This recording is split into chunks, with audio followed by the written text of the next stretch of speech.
Well, tackles and tinnies listeners, we don't get the crack because, as Gary as always is, he's the main farmer at the Spud Farm or the Potato Farm. Well, the Spud Chronicles, we could be calling it. Yeah, Gary's internet was lagging and we started 5 minutes in, but better off to recap now than lose everything later on. But Gary, retake. How are you going, mate? Take two. I should be the leader of the Spud squad. Jakey joined me. Yes, doing really well. Just saying before it cut out. Went to AFL before to do a bit of strapping for the boys, which is great. A bit of AFL coverage, and yeah, on the field, mate. At 8 o'clock, it was so cold, and you're just walking through. I was walking in my Crocs, which probably wasn't the best attire, but yeah, the dogs were a little bit cold. Yeah, mate, it's piercingly cold at the moment. It feels like we're bloody in like the high mountains of Mount Tambourine or something, but we're cruising on the Gold Coast near the beach and it feels like it's bloody 4 degrees half the time. I'm in my puffer jacket, not a singlet, mate, so that must be cold. So, well, Gary, let's go straight into Physio Corner, mate. What's been happening? So quick update on the NRL injuries heading into round 15. So first up, we've got a tough break for the Roosters. Halfback Sammy Walker, he was set to make his NRL return after a 9-month ACL rehab. He suffered a thumb injury at training and will be sidelined again. So, right, that's a big blow after such a lengthy recovery for him. Over at the Dolphins, it's a double whammy with both Saifidi and Gilbert. They're both out for the rest of the season with shoulder injuries. So Gilbert, he's actually had a hidden labrum tear, which was revealed during surgery. And then with Max Plath, his knee, he's going to need specialist attention after going down against the Dragons. But more injury woes for the Blues. 5'8" Mitchell Moses, he's officially out of game 2 in Perth with a calf injury, which he picked up at training. And Jerome Luai, he is going to fill in for Mitchell Moses. Around the grounds, so Cowboys star Jason Tomalolo and Tuolagi, they're both back this week. Tommy Turbo returns for Manly, and Ray Stone, he's back for the Dolphins. Roosters, they boost their pack with Nat Butcher and Nafahu White returning.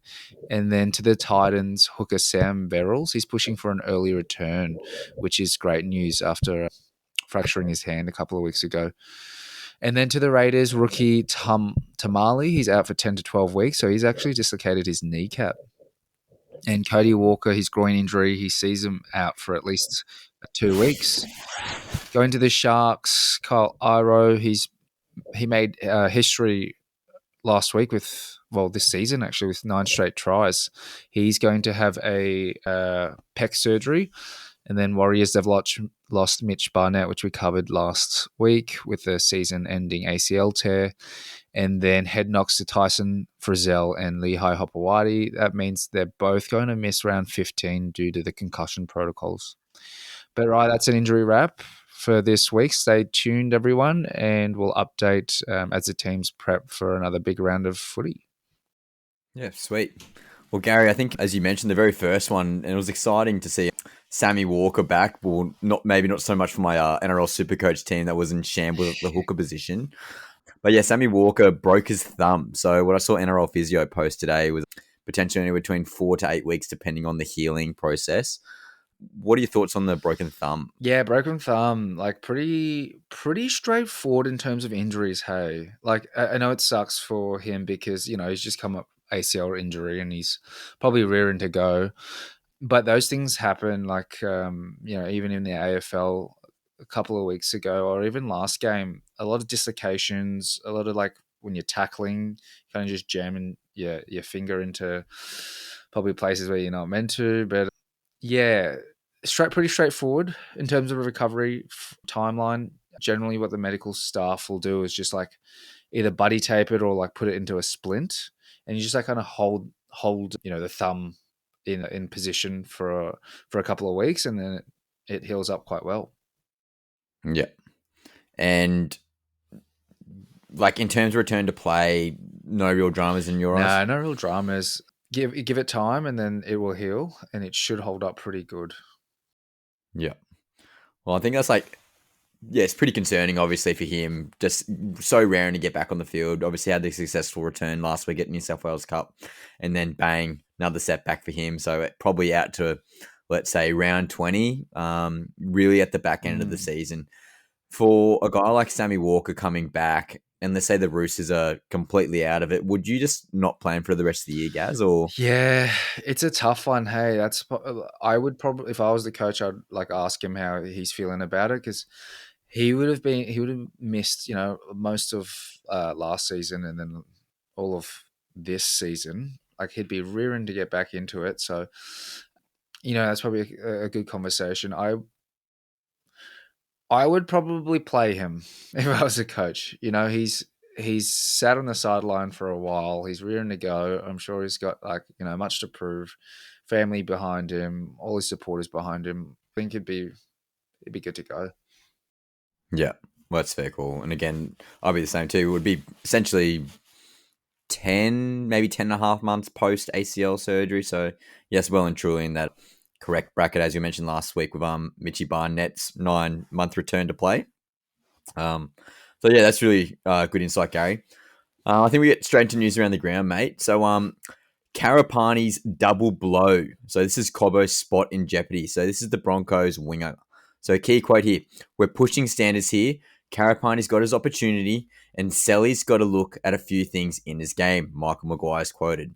So what has happened? This was last week. Josiah Karapani delivered a breakout performance in the Broncos' 44-14 demolition of the Gold Coast Titans, scoring 2 tries and running 176 metres and breaking 3 tackles. He was picked over Selwyn Cobbo, who had already been dropped to reserve grade in his performance, who may keep clear for Cobbo's fate. Fans and pundits alike are saying the same thing. Karapani has arrived. So Cobbo's reaction: he has been seen helping with warm-ups at Suncorp and reportedly took the demotion well, but with Katoni Staggs being prioritised for re-signing and Grant Anderson arriving in 2026, Cobbo's future at the Broncos is looking very shaky. Gary, thoughts on Karapani's start over Cobbo last week? Yeah, he's the winger, right? Which is replacing Selwyn. Yep. Yeah, he had a great game. He scored twice, didn't he? Yeah, I think Yep. we spoke about that last week. I think it's great. It's great that he's come up from the ranks and he has performed. Like, he's shown and demonstrated to everyone that he's a really great winger. And from memory, he was looking great, especially all the boys in the black. They were running circles around the Mm. Titans. So I think great. Yeah, great move. And I mean, does he deserve to keep his position? I think after that game last week, it's likely a yes. It means that Cobbo probably has a lot or a point to prove. And, hopefully Cobbo can get back on the horse and, yeah, play well. Well, I'll tell you what, I haven't really seen Karapani on the wing. He might have played maybe 1-2 games max on the wing last year.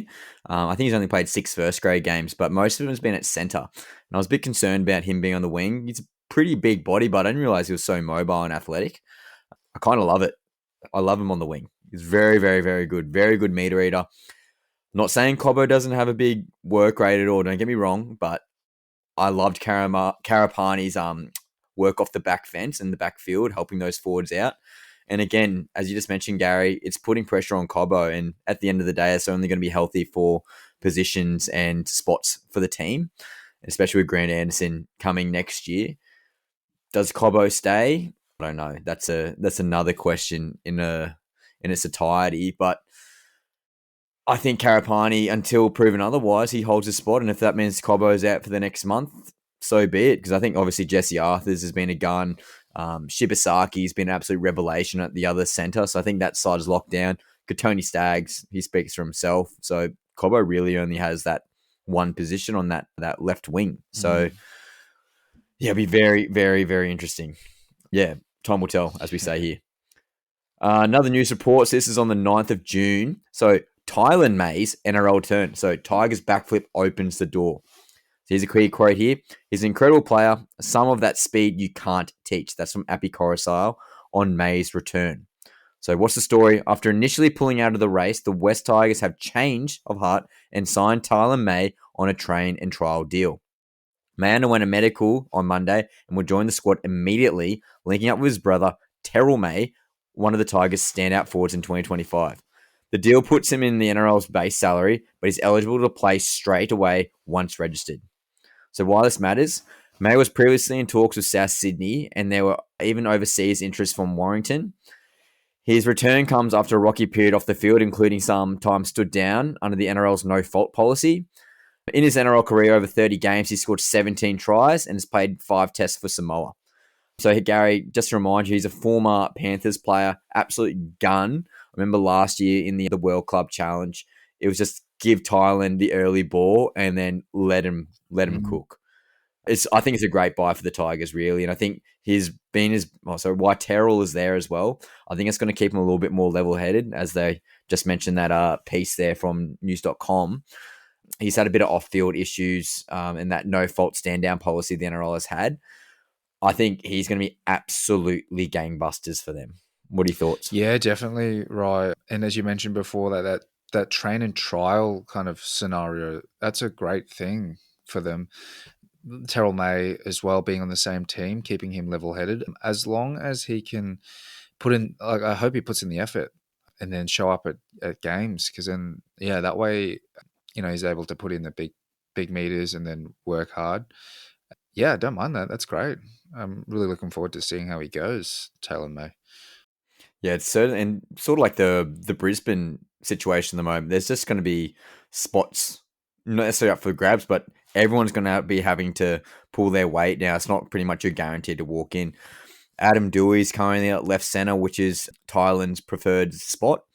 Wouldn't mind seeing Dewey shift into that lock position. He's such a big body, and I think he'd be Isaiah Yeo Timu version in that sort of role. So I'd kind of like to see that, and obviously that just creates Thailand's spot up for grabs, and he's just so athletic, guys. Like, if you haven't really seen him play, look at some Taylan May highlights, and my lord, he is a freak. But yeah, do yourself a favor, do that. But again, I think if Terrell wasn't there, I don't like it. But since his brother is there, you always want to see that. It's like Tommy Turbo and Jake Trbojevic and Ben Turbo all on the same team. Having your brother there, that's unreal. So next news story. Typical Tigers always making the news here, but Benji Marshall explodes over ref calls in the Tigers' narrow loss. This was on 8th of June from Fox Sports. The key quote here, I actually feel sorry for our players because they didn't get to decide tonight. So what happened? The West Tigers went down 18-14 to the Penrith Panthers, but coach Benji Marshall wasn't blaming his players. Instead, he tore into 2 referees' decisions involving Jerome Luai.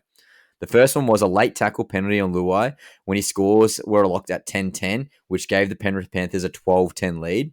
And the second one he was blown up about was an escort penalty against Luai that led directly to a Panthers try.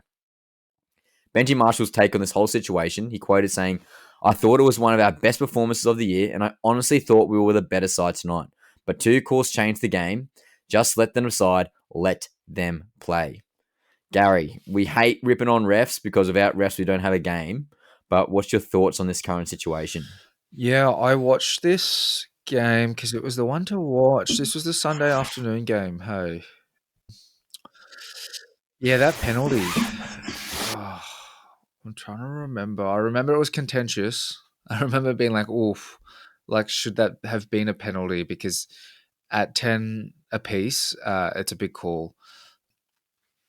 I'll have to rewatch it again, but yeah. Then West Tigers, they went down because of that, which is huge. Yeah, I'm not sure, right? What's your take on it?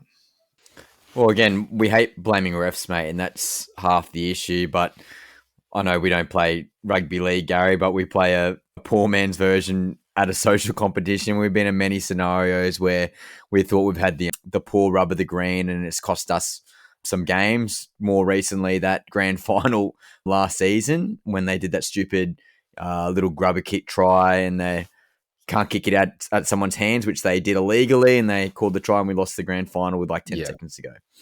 I understand. I'm not an NRL player, but anyone listening to this who plays sports knows the feeling of being hard done by. And the Tigers they're trying to get some momentum, and something like this just absolutely halts them. So I do empathise with the Tigers boys and Benji. But at the end of the day, the scoreboard, you can't dictate that. So if the Panthers were the better team with the more points on the board, end of the day, they were the better team for the day, regardless of 2 foul calls. If you were the best team on the day, you'd be putting more points on the board. It's as simple as that. And it's a harsh reality. 100%. But again, the Panthers are desperate. The Tigers are desperate. As we've talked about for weeks now, guys, the ladder's so close. Everyone needs to be winning at this stage. And again, we're peppering the Panthers in more recent times. But again, without refs, we can't play. So we'd be nice to them, even if we don't like them sometimes. So getting some Origin chat, Gary, and this is very contentious call here, but DCE dropped the Maroon Shaker for Origin 2. This is from news.com. Key quote here, it's a huge call, but it's time for Queensland need to move on. Andrew Johns quoted that. So what's happening? Daly Cherry Evans, the long-time Queensland halfback and captain, is reportedly being dropped for Game 2, which has obviously been confirmed. The call comes after Game 1's loss in Game 1, after glowing pressure coach Billy Slater to refresh and rejuvenate the squad. Johns has publicly backed the move, saying DC should step aside and allow young playmakers to take the reins. So obviously, Gary, we're talking about Tommy Dearden jumping straight into halfback. There's obviously some other players for Queensland that are moving around, which we'll talk about shortly. But what are your thoughts on Tommy Dearden? I guess you could say outplacing Daly Cherry Evans. I like it. When I first heard the news, I was a little bit like, Cherry Evans, he's a great player and all. I felt bad for Cherry Evans, but for the game and for Queensland, I think it's a great move.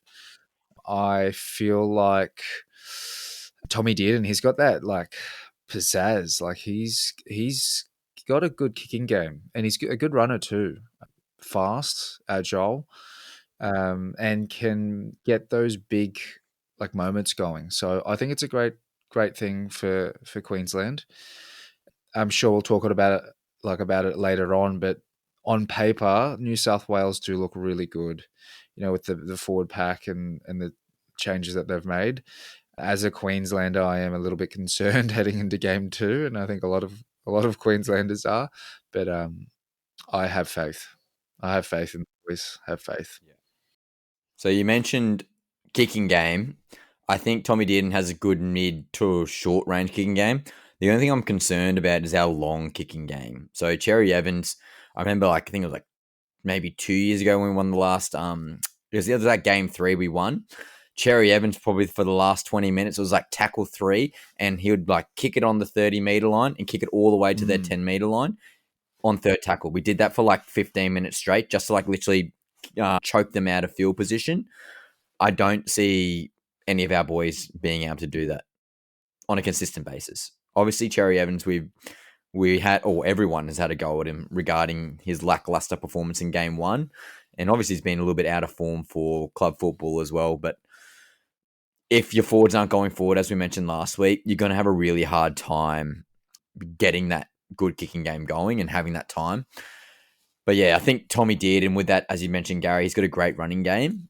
I think that extra athleticism around the ruck, along with Cam Munster, yes, they're somewhat duplicative in the way they play, and almost Ponga, all three of them really, when you think about it, are quite duplicative. Triplicative, is that a word? They're all very similar in the way they play, but who knows? It could be like a Storm 2.0 kind of vibe with Pappenhausen, Hughes, and Munster. Ponga, Dearden, and Munster, who knows? It could be quite similar in the way they play, just run-first mentality. Don't hate it. But I think we need to talk about some of the other changes. So one small change, but obviously will impact the game a lot, which I didn't notice at first glance for the Queensland team, was Val Holmes shifting from the wing to centre and Hammer going from centre to wing. So obviously in past series, Hammer's been absolutely unreal at centre, so good defensively, but was quite quiet in Game 1. I think you agree with that. What are your thoughts on him going to the wing and Val going back to his natural position at centre? Don't hate it.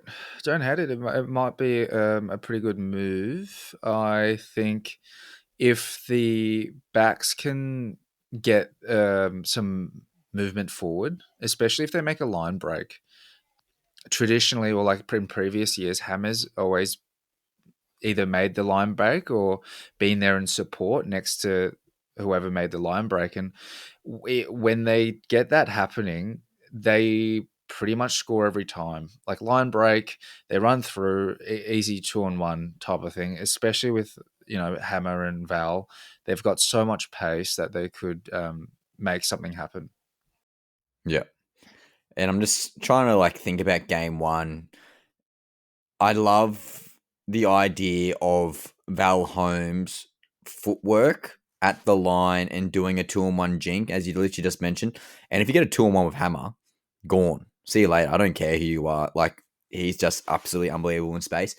But the way I'm thinking about it now really is that Hammer doing the extra work out of the backfield, he does such a good job for the Dolphins in those kick returns. And obviously he's so used to catching the high ball, where Val Holmes is sort of not been doing that at center. He doesn't have to do that at clubland. So I think the defensively, I think will be a lot better for Queensland as well on the high balls. So kind of like that vibe. But one move I'm not too much of a fan of, and it's nothing against Kurt Capewell, but I thought Beau Fermor was very hard done by. I thought his club form's been pretty good, maybe 7 out of 10 the past couple of weeks. But he played, 15, 16 minutes in game one? Like, it's pretty rough to get dropped. And you're still putting a lock/prop at second row and Ruben Cotter. Great player, don't get me wrong, but he's not a second rower. And then you drop Nanai, who was arguably our best player in game one, to the bench for Kirk Capewell. So what are your thoughts on the second row position? It is so odd. I remember I think I may have read it in the chat, in the boys chat, Super Ghost one, and it was just like, what the heck? Capewell, like, yeah. I don't know, maybe Capewell and Slater in bed together, who knows? But Glory hole days. It's just it seems so odd. I mean, Capewell, yeah, he's a great player, and Warriors are doing great this season, but to have him as like, over our boy Bowie, like, yeah, I don't know. If I was a coach, I wouldn't make that decision, but I'm not the coach, so yeah. But it's like, you're talking about defense, like defense wins championships, defense wins games. Lomax on NRL 360 the other day when I was listening on the podcast version of it, he's like, all we've been doing is like working on our defensive schemes and defensive pressure. Guess what, Billy Slater? I don't know if you bloody read the statistics, but Kurt Capewell has missed the most tackles this year in rugby league. So if you're talking about defense, I don't know. So where he would be on the right edge, I think. So Liam Martin, I think it'd be marking. So that'll be interesting. But yeah, we'll see how they all match up. There's one other change for Queensland, which was the Trent Loiero starting, and then our boy Paddy Carrigan coming off the bench. Wild, absolutely wild. Okay, I said this last podcast. Trent Loiero has to start if he's going to get picked. Okay, Billy Slater, you're obviously listening to Tackles and Tinnies because you did that. However, I love Mo Fodawaker, but you're not starting Mo Fodawaker over bloody Patrick Carrigan. Gary, thoughts? Yeah, wow, okay. I haven't looked at the team list in a while, but so you're saying Paddy Carrigan's on the bench and Fodawaker's starting? Yeah, Paddy Carrigan, jersey 17, Fodawaker 8. Gee. I mean, I'm biased. You're asking Titans man, right? Like, I love it because Fodawaker's our boy. But in comparison, I mean, Fodawaker, he's at Clubland. He's been all right. Like, he's been one of the best for the Titans. So, I mean, don't hate it. But over Patrick Carrigan, I wonder how they're going to utilize the team and the time. Because it's like, well, when do you bring Patrick Carrigan on? Because he's used to play big minutes, like he's usually a 70, 80-minute man. Yeah. So, yeah, I reckon Fodawaker would be interesting to see, maybe playing a solid, 30, 40 minutes and then bringing in Paddy and then just kind of alternate. Do you reckon Fodawaker plays 30 minutes non-stop? Yeah, I hope so. Wow. I disagree completely there. What do you reckon? I reckon it will be max 20. He'll be the first one coming off. So like real impact. Yeah, just go ham for 20 minutes and then maybe Patrick Carrigan's a bit more lateral quickness and ball playing, maybe splits it up a little bit. Maybe Trent Liero might be the first coming off. He just takes a sting out of the game and Paddy Carrigan goes straight on. But mate, he's a bloody Australian front rower, like let alone Queensland. Him and Payne Haas are like first and second, arguably front rowers in the game. And you're putting, I love him, as we said, Mo Fodawaker, our Titans, our hero from the Titans, our front rower. But man, Patrick Carrigan, bro, come on. Oh, I'm sure there's a plan for the rotation there, and yeah, I think we just have to back the boys and see what happens. Yeah, Trust the process. In Billy, we trust for game 2, and if it goes to shit, you're done. So, we'll see what happens. That's Queensland, Gary. But what about New South Wales? So the next news story here we got, and this literally happened today, which was actually wild. But we got the Mitchell Moses injury. So Mitchell Moses has been ruled out of game 2 with a calf injury, or a calf strain, which actually had a bit of a niggle going into game 1. So as of like probably 6 hours ago, Jerome Luai has been called in to replace him with Matty Burden retaining the 18th man. In regards to the injury itself, as you tried mentioning in Physio Corner, not sure about the severity at this stage, a Blue spokesperson said. We'll have scans. Replacement has been discussed, which obviously Jerome Luai, and we'll work with the NRL on procedures from there. Gary, New South Wales had a really good lead up. They only had one change, which was forced due to Mitchy Barnett with the ACL injury. Stefano, who was, I think, 19th man, instantly in. Okay, smooth transition. And then, boom, nuke, absolute bombshell. Mitchell Moses out, Luai in. Thoughts? Yeah. Huge. I mean, huge news in the fact that Mitchell Moses is such a great player. So a big loss for New South Wales.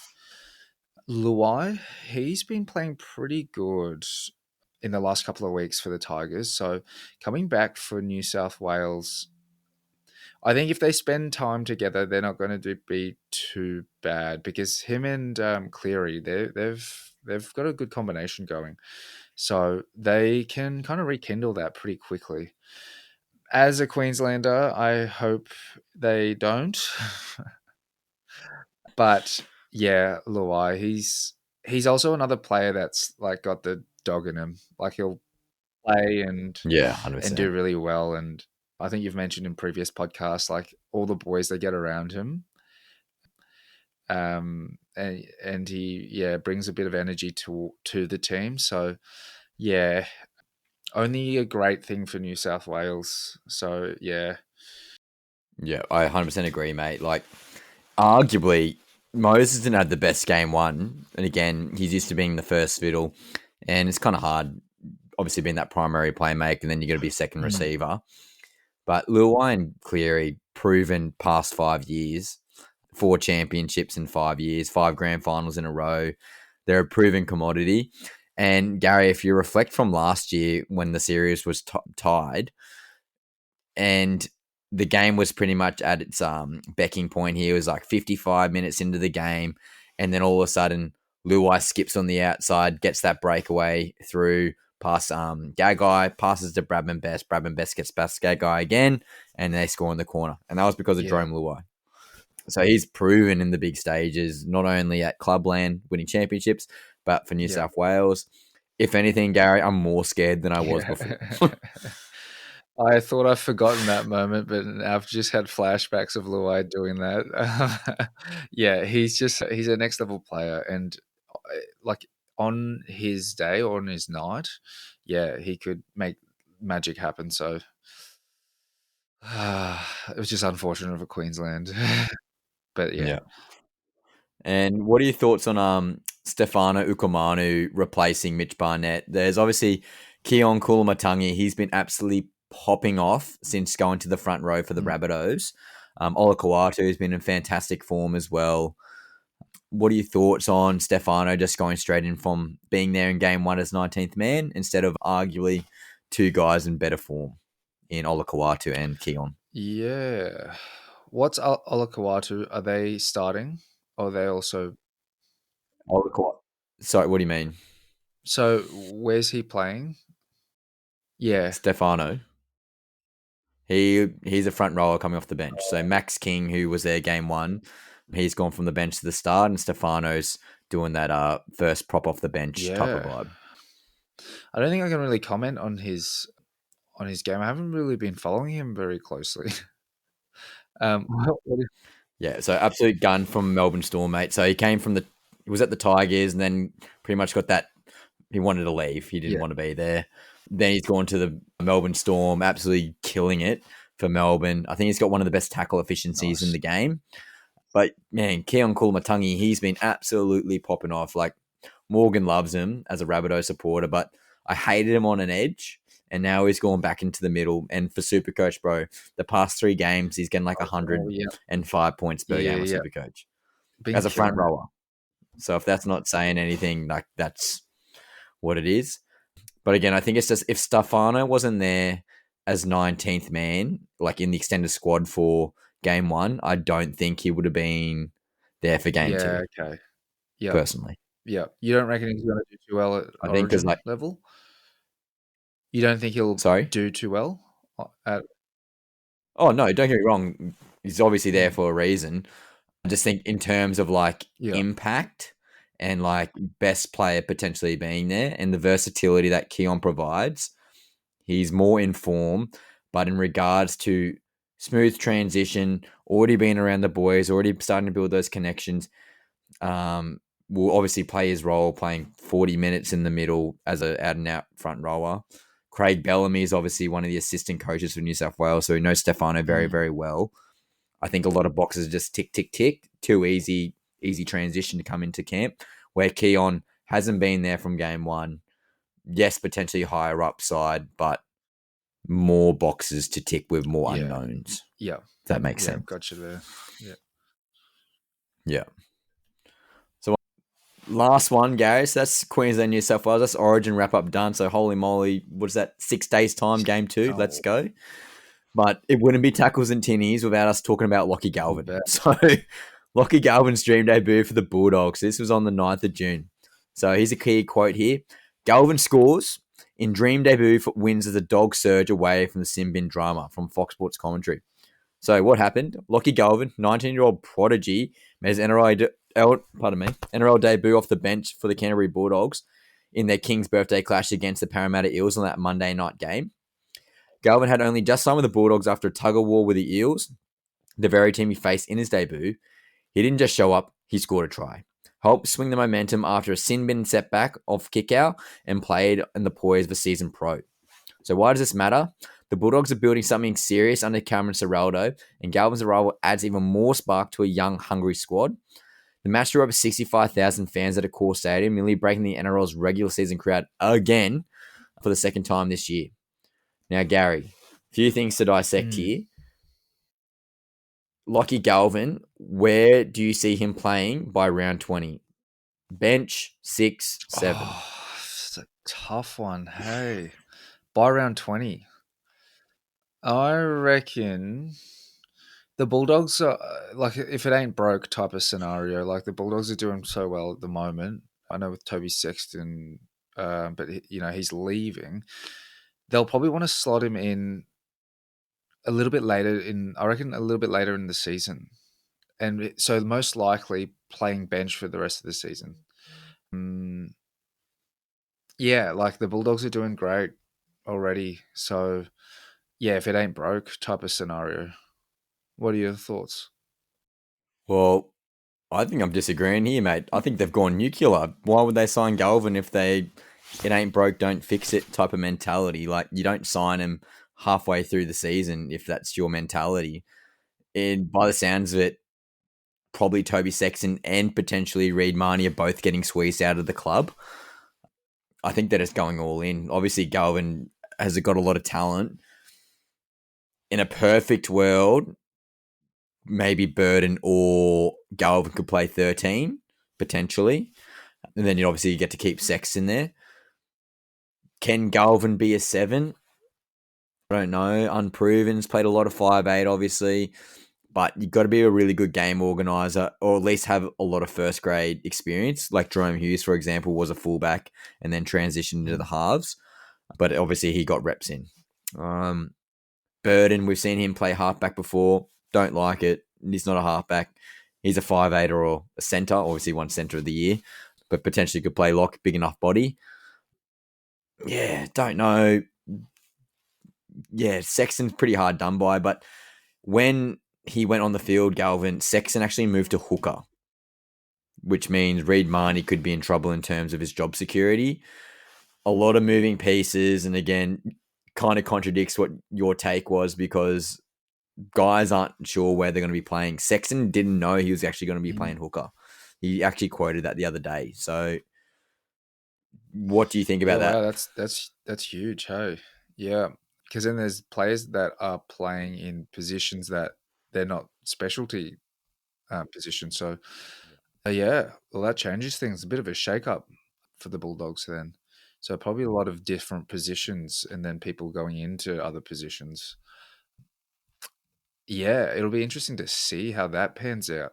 I mean, obviously, these players they're elite at that elite level, so they've got their hands, they've probably got the basic skills and stuff like that. But when it comes to those moments that matter, like especially into the finals, you want like a solid, your specialist or you're the best team, the best player for the position, so that everyone can gel well.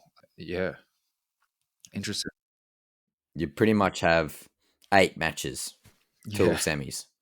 So, not long. You got 2 months to figure out who's playing where, for how long, who's coming with the bench, who's starting. A lot of moving pieces now, let alone having like Kurt Mann and a couple other boys who can be shifted at lock slash Yeah. hooker. It'll be interesting the next couple of weeks, especially when the bye rounds are done. But the Bulldogs have got the bye next week, and it's probably coming at the best Yeah. possible time. So What are we'll your see what happens predictions there. on? But Gary, that's the news around the ground. I think we just roll straight into round 14 match reviews. So, mate, this was the first game, and ironically, we were filming this time last week when the game went into Golden Point. But this is the Knights versus the Seagulls. So the Knights beat the Seagulls 26-22 in Golden Point at McDonald Jones Stadium. This was, again, last Thursday night. So the comeback Kings. Down 16-0 at halftime, the Newcastle Knights pulled off the biggest comeback since 2007 to stun the Manly Seagulls 26-22 in Golden Point. It was gutsy, emotional win, and saw them reclaim the Malcolm Riley Challenge Trophy, a nod to the legendary Englishman who played for both clubs. So key moments, the 83rd minute, the match winner. So Kalen Ponga launched a bomb. Fletcher Hunt soared above the rest of the pack and batted it back, and Ponga raced away to score the Golden Point try. In the 75th minute, sharp strike. So Dane Gagai sets up James Schiller down the wing, who found Fletcher Sharp to support for his 10th try of the season. And in the 80th minute, there was a missed chance.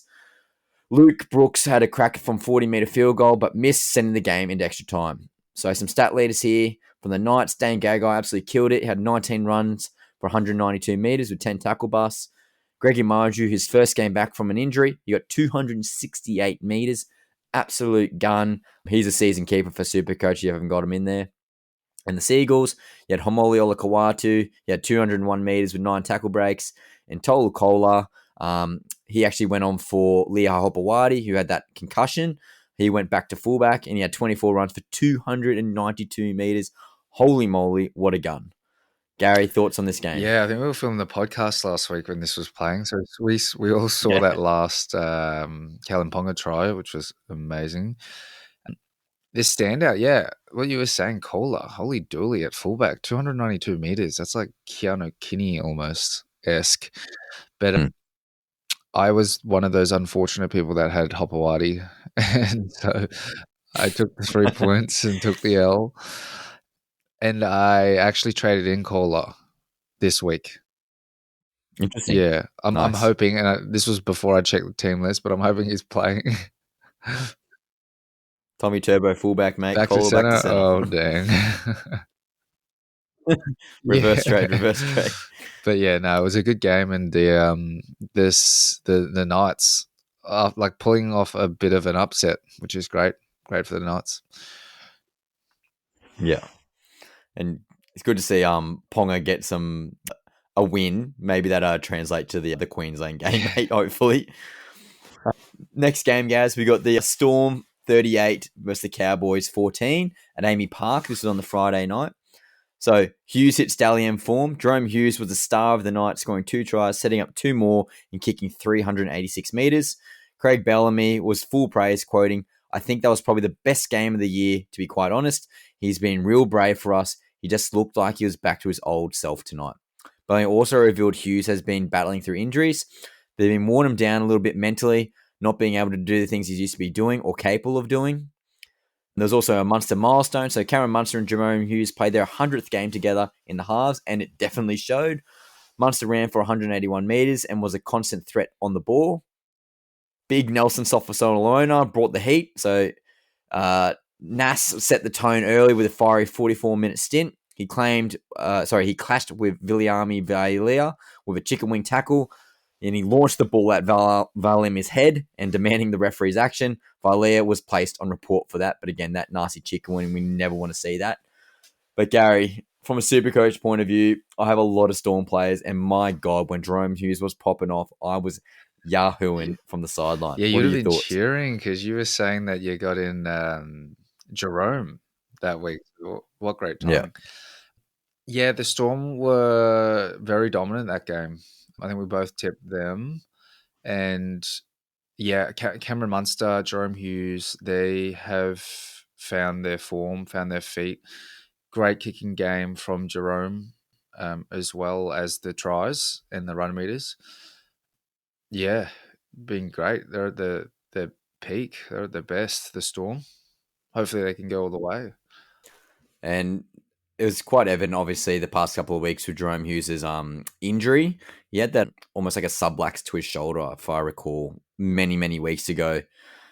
And then, yeah, he just looked down on confidence, but my God, he looked good the other night. And he was a former Gold Coast Titans player, and we never like to bring that up, but God, he would be good for the Titans right about now. Great to see Big Nas having a dig too. Certainly missed him last year, the Melbourne Storm in that grand final, but he's obviously in a bit of a redemption tour for sure. Cam Munster didn't really pop off in terms of Supercoach points, but absolutely passed the eye test. Running game was on point, and then obviously you got Pappenhausen sweeping out the back. Absolute gun, as always. Gary, you can take the next game, mate. Dolphins versus Dragons. Yeah, the Dolphins, they defeated the Dragons 56-6. So to summarise, the Dolphins, they delivered their biggest win in club history, smashing St. George Illawarra 56-6. So 10 tries, right, between 4 players. So Herbie Farnworth scored, Asako, Lemulemu, Hammer, and they all bagged doubles, which is impressive.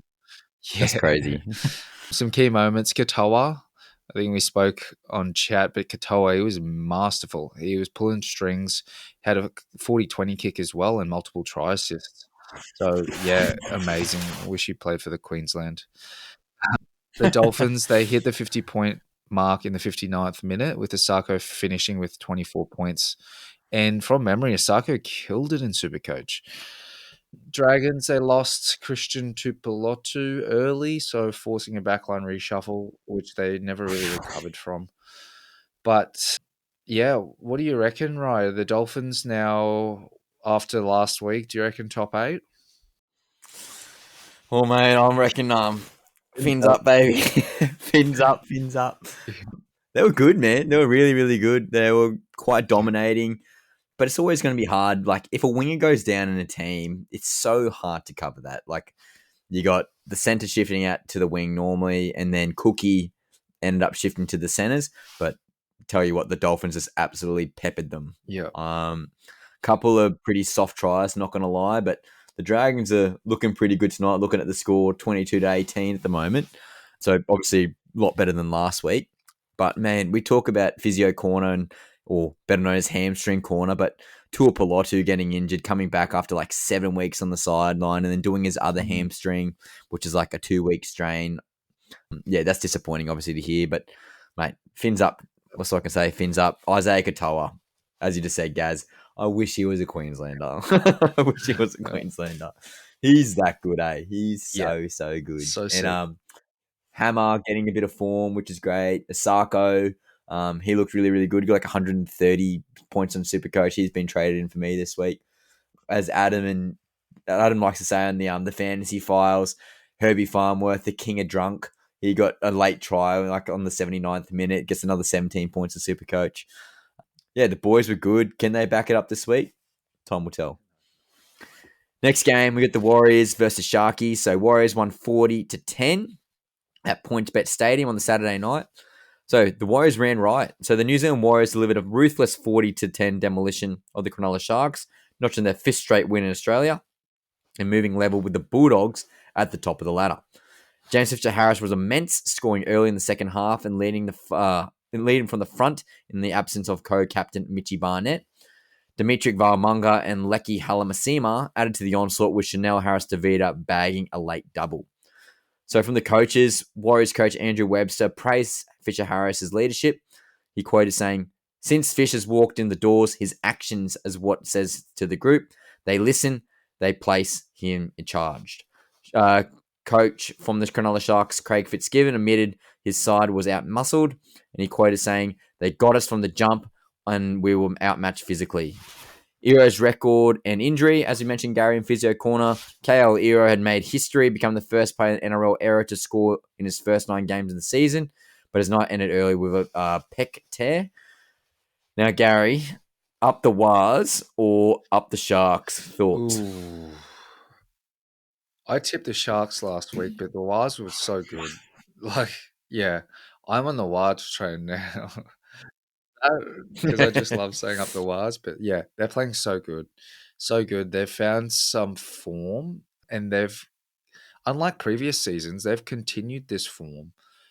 And heading into the finals, I hope that they keep going, because it would be so interesting Yeah. to see them play, into the semis, at least in the prelims, and battle it out with the top 4, at least against the likes of the Storm and the Raiders up there. Like, at their best, I reckon they can be competitive and win.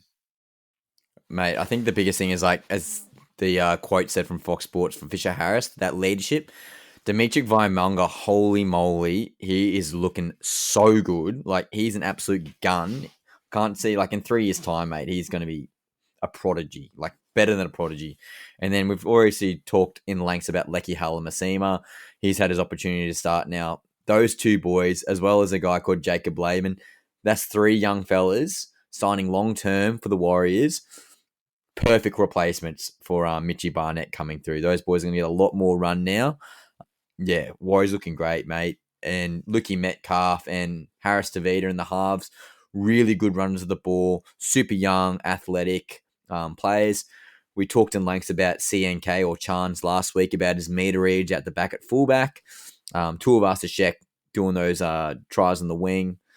Yeah, what can we say about the Warriors, mate? They're looking so, so good. But the Sharks, the definition of mediocre, they're currently up 22-18 against the Dragons. So it'll be interesting about your tips later on, Gary. But I don't know about the Sharks, man. They do this every single year. They're normally a decent team for the regular season, but as soon as they get to the finals, they seem to shit the bed. It's a nice way of saying it. But yeah, I don't know, mate. I just don't think they can beat good teams, personally. What's your thoughts on that? Yeah, good team overall. But yeah, like you said, when it reaches finals time, when it's under pressure, when there is that pressure cooker scenario, they don't seem to do that great. So, yeah, and especially this season, I think they've hit a bit of a form slump. So, yeah, to see them in the top 8, doable, but quite difficult. Like, they're going to have to really start, pulling the finger out. Yeah. All right, Gary, next game, mate. The next game. Oh, the Broncos and the Titans, right? Well, we all know that the Broncos have defeated the Titans 44-14. But a couple of milestones, right, because it was Reynolds' 300th. Because we're watching on telly on the 30-meter line, that had an extra 0, which I thought was pretty cool. But yeah, the Broncos also had their new jerseys, which they auctioned off for a really great cause. I think it was for the Black Dog Institutes for Mental Health. But yeah, the Broncos, they celebrated Adam Reynolds' 300th NRL game in style. And then I mentioned before, All Blacks inspired jerseys. How cool are they, right? That was sick, man. That was sexy as. I tried getting one early and I couldn't get one that sold out. But yes, key performance, Katoni Staggs, he was unstoppable. Barnstorming runs, brutal in defence, and a leaping try off a pinpoint Reynolds bomb. Rishi Walsh, a lovely Rishi Walsh. We love him on the podcast. He returned with flair, throwing long spiral passes, scoring a late double, and setting up Shibasaki with a cutout ball. I think he was pretty great, Rishi Walsh. And we talked about Karapani before, but he filled in for Cobbo and he bagged a double and looks right at home. So Karapani doing great. But coach's take, while we couldn't really find any direct quotes, the Broncos spine, I thought, like with Reynolds, Walsh, Mem, and Walters, they look quite sharp, right? And quite in sync. So that spine for the Broncos is looking very, very good. Ben Takura. So he suffered a nasty ankle injury and he had to be helped off the field. No word as of yet, but hopefully scans back and we'll see what the extent of the damage is then. But yeah, overall, what do you reckon, Ryan? Best performance of the season, Broncos versus Titans, the Queensland Derby? Mate, where to start? Well, I knew the Broncos would win, going off the fact that they've lost like 6 in a row. It was Reynolds' 300th game. They were wearing the black mental health jersey. Cobbo's being dropped. Like, there's been all these things leading for the Broncos. Playing at Suncorp, they were just ready to bloody let a rocket out, and holy moly, in the first 2 minutes, they looked so athletic and fast and overpowering. It was game over. As soon as they scored that first try, I'm like, yep, times are done. That was it. Couldn't even hate them. It was just reality. Yeah. But Reece Walsh, I saw a stat on the Supercoach Whisperer. He got like 20 points in the first 10 minutes. No, sorry, got 20 points in the first 2 minutes. And then from minutes 2 to 75, he got like 14. And then the last 5 minutes, he got like 60 points or something crazy. Like, typical Reece Walsh performance, like rocks and diamonds. A bit of an injury scare when he hit knees with another player, and I thought he redid his MCL, I think it was what it was, or PCL, whatever he did. So that was scary, but then he shook that off and scored another try. So. That was great to see too. Yeah, that was up because I remember he was pushing the trainer off. He's like, "Nah, don't take me off. I'm fine. I'm fine." And then you had to do that a couple of minutes later. It's great to see. Yeah, because I thought he got twisted in a tackle, but obviously it was just like that contact together. But mate, the Titans, and again, I'm probably going to spoil the Tinnie awards here, but we've renamed the bloke who needs a Tinnie to Des Hasler needing a Tinnie. That's been official now. Yeah. So where do you go? As a Titans fan, mate, we are just absolutely scraping the bottom of the barrel. There are some boys who are trying so hard. You can tell, like Jaden Campbell's trying really hard. Brimo's trying hard. A couple of forwards are trying hard. But in the day, you're only as good as your cattle. And we don't look athletic. We don't look fast and powerful. We just look mid. And that's what we are. We're just a mid team. We've got some really good players, and then we got some absolute garbage, unfortunately, or they're just garbage for our current dynamic of our team. So I think we need a complete overhaul, and I'm willing to go through that if we can actually get some better balance in our team.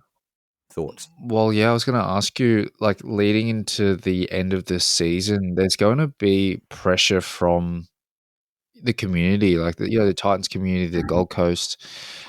It's because something needs to give or something needs to change, and I can't really put my finger on it. Whether it be a complete overhaul or bringing different players, different team culture, but something's got to change, and otherwise I could just see the Titans doing the exact same thing next year, right? Don't get me wrong, I'm still going to be cheering, still going to be down at the fields and waving the flags, doing the Venga bus dance when they score. But something needs to change. Can't really put my finger on it, but I know a lot of people are, hoping for something, a miracle to happen per se. But look, optimistic because Keanu Kinney returns in a couple of weeks. That's what I was going to Not get that, to. he's our saving grace, but he is a great player. Meter read as a fullback and a bit like Reece Walsh, very electric. So, yeah, we'll see what happens with Kinney's return. Excited for it. You sort of took the words out of my mouth there, guys. Kenny's meter reading will just provide so much more athleticism for the team. And then when you have Keeney and you have Brimo and you have JC, that was the desired spine originally from the start of the year. And then you potentially get Carter Gordon in. You hopefully get Dave Fafita back. You're looking like a more athletic football team. And I think that's what we need. We need athleticism. Then you can probably chuck Kieran Foran off the bench as a utility. And then that, again, provides better roster balance for that 17. Because currently what's happening, you're throwing wet passer against the wall and nothing's sticking. So until we get some cattle back or we cull some players who are just eating up too much salary cap and not doing anything, nothing's going to change. So, yeah, times are woeful. Time will tell. Next game, Raiders versus the Rabbitohs. So Raiders 36 to the Rabbitohs 12. So Papa's party turns into a Raiders romp. So Josh Papali'i, Josh Papali'i celebrated his record-breaking 319th appearance for the Raiders by scoring 2 late tries. The 67th and 66th and 67th of his career, and even kicked a conversion to seal the win. The Raiders came from 12-0 down to score 36 unanswered points, lifting them to the top of the table, well, only temporarily. Some key performances here. So Ethan Strange was electric, and he's been on fire for the past couple of weeks. He scored 18 points and producing 2 solo tries, one just before halftime and another to level the score at 50 minutes. Corey Horsburgh and Hudson Young were dominant in the middle, although Young was put in a report for a high shot on Jaden Sutherland, a concern for New South Wales in Origin 2. Some Coach's Corner, again, similar to what happened with the Broncos. Couldn't get some direct quotes here, but, mate, looking at Ricky Stewart on the sideline, there was footage of when Josh Papali'i converted that goal. Gary, Ricky Stewart, crying, was, ripping at my heartstrings. I was like, my God, that is what you want to see in coaching. Gary, thoughts on Big Papali'i's game and the Raiders culture and all that? Yeah, I think just that game really summarized the culture and the environment that the Canberra Raiders foster. It seems like everyone's got each other's backs, and it really shows when they play because Papali'i, he was great, best on ground, and the boys got around it. You could feel the energy when you're watching, defending.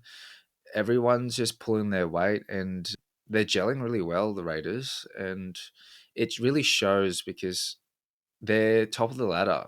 And they've really turned it around. It's bloody awesome to witness. Yeah. Man, we talk about the Titans being the other end of the spectrum. The Raiders roster balance is so good. They've got really athletic edges. Their wingers are super fast. You got a really creative fullback. You got a very structured halfback. You got Ethan Strange, who's got a really good running game, super athletic and young and strong.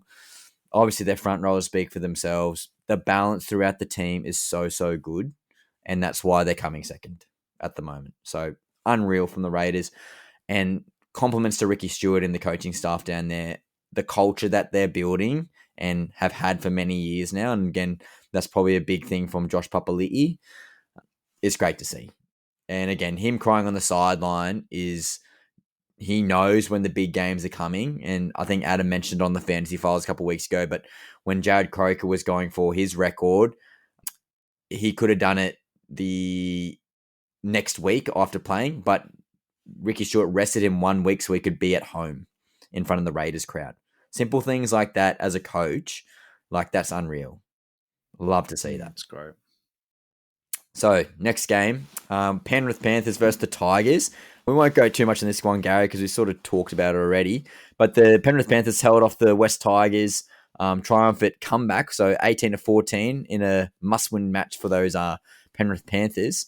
The Tigers led 14-12 with just over 10 minutes to go before a late try from Taruva, his second for the afternoon, sealed the win for the Panthers. Some key moments here. So Jerome Luai was at the center of the action again, setting up a try and drawing two controversial penalties that led to points, as we discussed earlier in the news around the grounds. Drew Buller was electric at the back for the Tigers, breaking tackles and setting up for their first try on a line break and offload. And Heath Mason, who filled in at 5'8" for Lockie Galvin since his departure, with Latu fine off the bench, he looks really, really good at 5'8", and it'll be interesting to see if he can hold that position. Again, the coach's corner, and it might be a bit of a repeat from quote, but we'll read it anyway. I thought it was one of the best performances of the year, and I honestly thought we were the better side tonight, but two calls changed the game. Just let them decide and let them play. Again, we mentioned that earlier in the news around the ground. And Gary, we don't have to talk about this one too much, but final perspective on this match? Yeah, Panthers just a little bit too good. Hey, very tight game. It was that Cleary and Luai matchup. But yeah, I think we covered it before, just that call. You can't blame the refs, but yeah, just that final call, the difference between the two. Yep, for sure. Again, disappointing that the refs potentially changed the outcome of a game like that. But again, the better team always wins. Gary, you got the last game, mate? Yeah, the Bulldogs, they versed the Eels, and it was a 30-12 Bulldogs. It was a Monday game, which is interesting. But yeah, Galvin, he's his grand stage. He scored a try in the 73rd minute to cap off a composed performance in just his second NRL appearance for the Bulldogs. Coach Cameron Ciraldo praised the young playmaker post-match, and he was quoted saying, "Every session he's got better, he's earned his spot, and he delivered." But Burton's brilliance. He opened the scoring in the 7th minute, and he was instrumental throughout, combining well with Galvin and Stephen Crichton. Speaking of Critter, he added 4 conversions and a penalty goal, finishing with 10 points overall. Kick out, bit of a mixed bag for him, but he scored a powerful try in the 60th minute, but also spent 10 minutes in the bin for a professional foul in the first half. But Eels' effort, they just fall short. They were level at 12 all at half-time, and thanks to tries from Mitchell Moses and Dylan Walker, but they just couldn't match the Bulldogs' second half intensity. But Rye, what do you reckon? How far can this spine of the Bulldogs go in 2025? Talked about a little bit of that, like Lockie Galvin kind of fiasco, or what do you reckon? Yeah, again, the Doggies, they're number one for a reason, mate. They're built really good defensive systems, and again, that's proving again with that scoreline. They're not letting anyone in. They're just so good. And whoever is out that week, someone comes up and just absolutely does a job. And again, great culture. And Lockie Galvin, half the reason want to leave the Tigers because of culture. He's going to one of the best cultures in the league. So if that's what he wanted, he's certainly getting that. Yeah, again, we sort of touched on that earlier in the news around the grounds about where Galvin's going to be playing. So again, guys, you can go back to that part of the section. I'd probably see him playing it halfback or lock or utility in the next 5 weeks. But again, Sexton, Marnie, they're always going to be losing their spot or getting pushed back to the bench. But for Parramatta, mate, who knows? Again, Mitchell Moses obviously been dealing with this injury with his calf, and now he's out for Origin. That could have been one of the issues why they didn't win this game. They've been hit and miss. Obviously look like a different team with Mitchell Moses back in the squad and Josh Adokar and the likes of that, but they're not a top 8 team. Let's be real. And again, they're versing the Bulldogs. They're the best team in the comp. So not much to say there, mate. But really good to see at the Core Stadium. And we mentioned news around the ground. They got like up to 65,000 tickets sold. But they're actually selling those tickets for like $10 a pop, Gaz. And they've done that earlier on the season. And that's why they're getting those huge crowd numbers. More teams should be doing it. Especially these Sydney teams in these huge stadiums that are like 80,000 plus or 50,000 plus stadiums. They're like a quarter to a third full. Put $10 tickets out, mate, and the people will come. Excellent. It's great value too, you know. Like if you were in Sydney and you're an NRL supporter, you'd go and support your team. It's great. Yeah. But even not go for the team, like especially in Sydney, there's so many different teams around the local areas there. You could take your family, like, and that's affordable for a family. Like, again, the NRL's got it backwards sometimes, but it's good to see games like this where they are giving back to the fans. Now, that's the round 14 wrap up. But Gary, we're going straight into our tips, mate, and see what happens here. But Knights versus Manly, and that was the same time last week. But Manly, we both tipped, and we got that wrong. Knights got them in golden point. Storm versus Cowboys, we both tipped the Storm. They won. Finns versus Dragons, we both tipped the Finns. They won.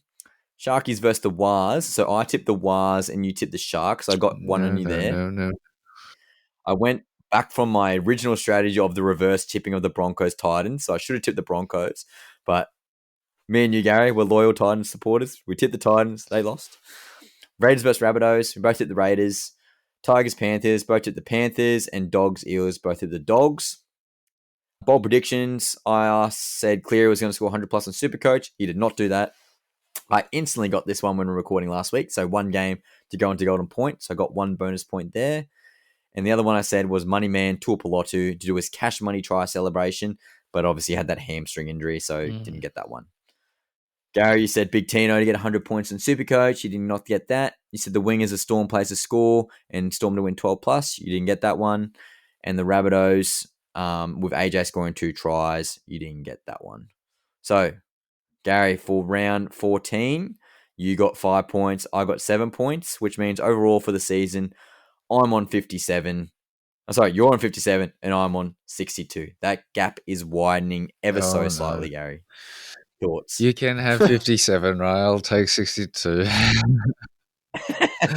No, I'm subconsciously, I better start training. I've been late lately. I better get back. I better get on my bike. No, I'll be supporting you, mate. I'll be feeding you nuggets to get your protein on the ride, mate. I will. I mean, if I have to run, I reckon it'd be fun. We'll do it for fun. We'll do it for the listeners too. The listeners that are out there. Got that dog. Yeah. Got that dog in him. Watch Gaz in pain. Oh, Gaz, we'll go cap or fact here for round 15. So this is our ChatGPT prediction, guys. We'll go 1 for 1 here, Gaz. So this will be interesting because the game just happened. So let's see if ChatGPT got it. The Thursday night game. So Sharks versus Dragons. The Sharks bounced back after last week's embarrassment with a gritty win at home. They predict the Sharks to win by 8 points. So they won by 12 points, but pretty good. So that actually was fact. So well done. Gary, you can read the next one. Yes, the Titans and Sea Eagles. That's tomorrow night. So the prediction from ChatGPT was Sea Eagles by 10. Wait, is this already done, Ryan? Oh, this is... No, so it's saying pros and cons. So the Sea Eagles spine clicks just in time to edge the high-scoring affair, but potentially the fact would be the Titans have conceded 30 plus points. Yeah. So the prediction from ChatGPT is Sea Eagles by 10. So what do you reckon? Are we saying cap or fact for this? I'm saying the Sea Eagles will win. So I'm going to say... Ooh. See, I tipped the Titans again this week. So I'm going to say that is a cap. You go, cap. Next game, we got the Knights versus the Roosters on the Saturday night. So the cap section is the Knights ride their golden point momentum to a home upset. And the facts are that Taylan Ponga has 6 try assists in the last 3 games against the Roosters. So ChatGPT has predicted the Knights by 4 points. And Taylan Ponga is the man to watch, which is impossible because he is at Origin. ChatGPT, you're a bot. So for that reason, I'm going to say I'm with cap. you there, right, cap. Good job, ChatGPT.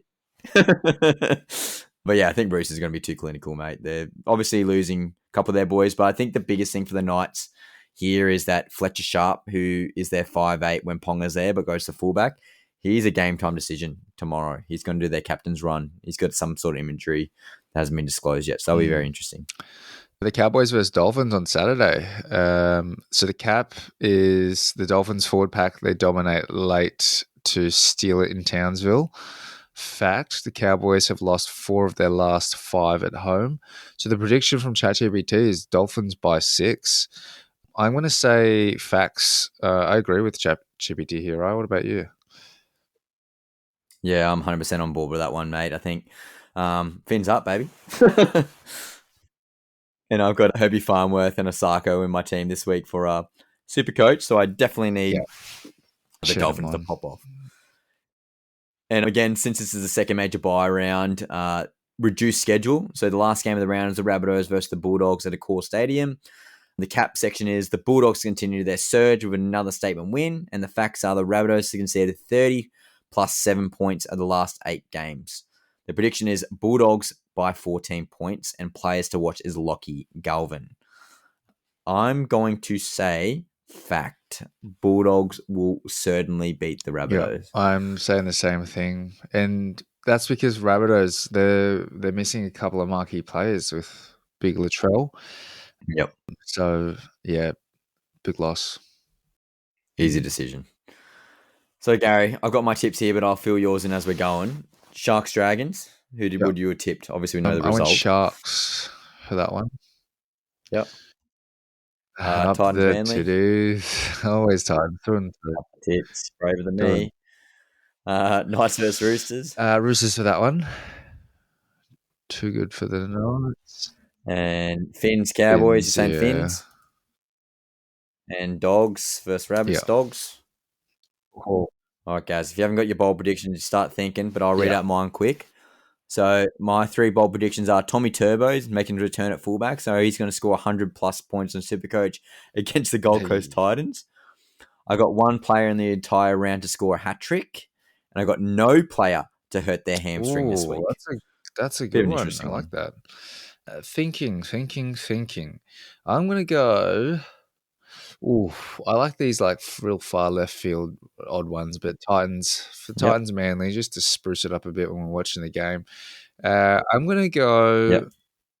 I'm gonna go any back in the Titans to score 100 plus. Because I'm tipping like the Titans to spice it up a bit.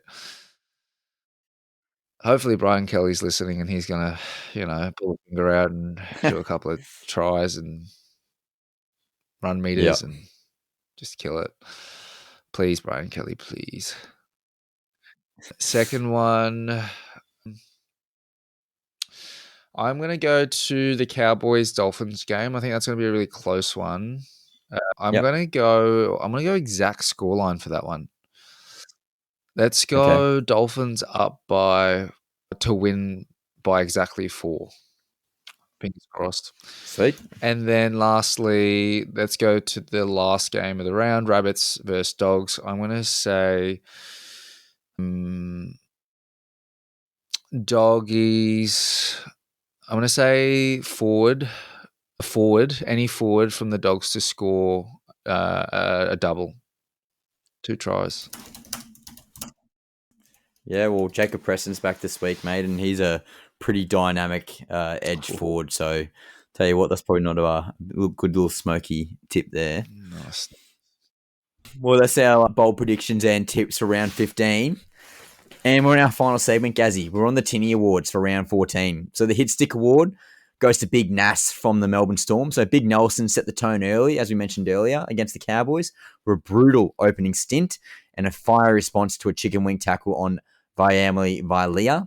Again, we mentioned earlier, he launched the ball and was ready to punch his face in. So again, the Hit Stick Award definitely goes to Big Nelson. The Hidden Gem Award, there was no real standouts here, but I thought Fletcher Hunt from the Newcastle Knights, again, as we were filming last week, he was the one who did the tap back to Taylan Ponga for that match-winning try. He's only probably less than a handful of first grade games, so well done, Fletcher Hunt. Now, this was a tough one to pick, so the Not-So-Super Coach Award. We got Dream Buller, who got 22 points. He's priced at $625K. We got Jaden Campbell, he got 27 points. He's priced at $701K. And then we could also go Selwyn Cobbo, who's like 500 plus K, and he got dropped completely. So any of those boys, they will probably get the Not-So-Super Coach Player of the Round. And the Super Coach Player of the Round, easy one here, went to Tommy Jenkins from the Penrith Panthers. He got 151 points on Super Coach, and he's valued at 481k. Casey McGlue hands, as Chris likes to call him, was not so gluey this week because Thomas Jenkins got 3 tries and 5 line breaks and 12 tackle busts. Holy moly, that's an impressive run. As I mentioned earlier, the bloke who needs a Tinnie award has now been officially renamed until proven otherwise, but it's Des Hasler needs a Tinnie award. So Des Hasler, another tough loss against the Broncos. What else more to say? You guys know what the Titans are. They're an absolute basket case at the moment. And the Golden Tinnie Award goes to my boy Jerome Hughes from the Melbourne Storm. No one came close in my eyes. He was everywhere. He was doing everything, and he made the Cowboys look second rate. And again, Craig Bellamy said he looked like his old self again. So well done, Jerome Hughes. You got the illustrious MVP. You got the Golden Tinnie for round 14. Well done, mate. Gazzy, I think you might agree with this one, but the match to watch for round 15, probably a bit of bias here, but the Cowboys versus the Dolphins. Thoughts on that? Yeah, love it. I agree. All Queensland game, kind of like the Titans Broncos, but Cowboys Dolphins. But up the fin. That'll be an unreal game. Yeah. It's up. So, Gazzy, we powered through, and that's our potty for tonight. Finishing up around 10 o'clock on a Thursday on a school night. So I'm doing it for you guys, the listeners. But as I do every single week, guys, I'm going to do my plug for the Fantasy Files. So for those who don't know, the Fantasy Files is our Supercoach-based podcast. Normally it's Chris, Jake, Adam, and sometimes Andrew. We talk all things Supercoach. So if you're into your fantasy sports, that's definitely the one to go to. Those guys are really, really good. Adam's like ranked 17th in Australia. Chris is like 1,500. I'm casually 2,800. So some good tips there. And Jake's just there for head. He's there for the cash money. So, but yeah, it's always a good laugh. But Gary, you're a legend, mate. We love you. Any last words? No, thanks for having us, Ray. It's great to be a part of the podcast. And yeah, hopefully everyone that's listening can shout out if anyone needs any advice on any niggling injuries, anything like that, any injuries that are interesting to them or anything they want to know more about, just drop a comment. I'll try and get back to them. Yeah, great shout. And again, guys, you can comment on any of our social platforms, whether that's Instagram, TikTok. Okay, there are short form videos of YouTube Shorts as well. But again, obviously, you can listen to us on Apple Podcasts, Spotify. But again, guys, I say it every week, but if I don't say it, it doesn't happen. Again, you got to manifest this stuff. But if you guys don't like, you guys don't comment, you guys don't share, or you guys don't give the 5-star ratings, we don't get put in the algorithm. There's so many other podcasters do a fantastic job talking about NRL. But Gary, myself, we're having a crack. We're trying to break the matrix here. So again, get around us, show some love on social media. And that's Tackles and Tinnies, episode 16, round 15 wrap up. Love you guys. See you next week. Up the Maroons. Let's go. Let's go.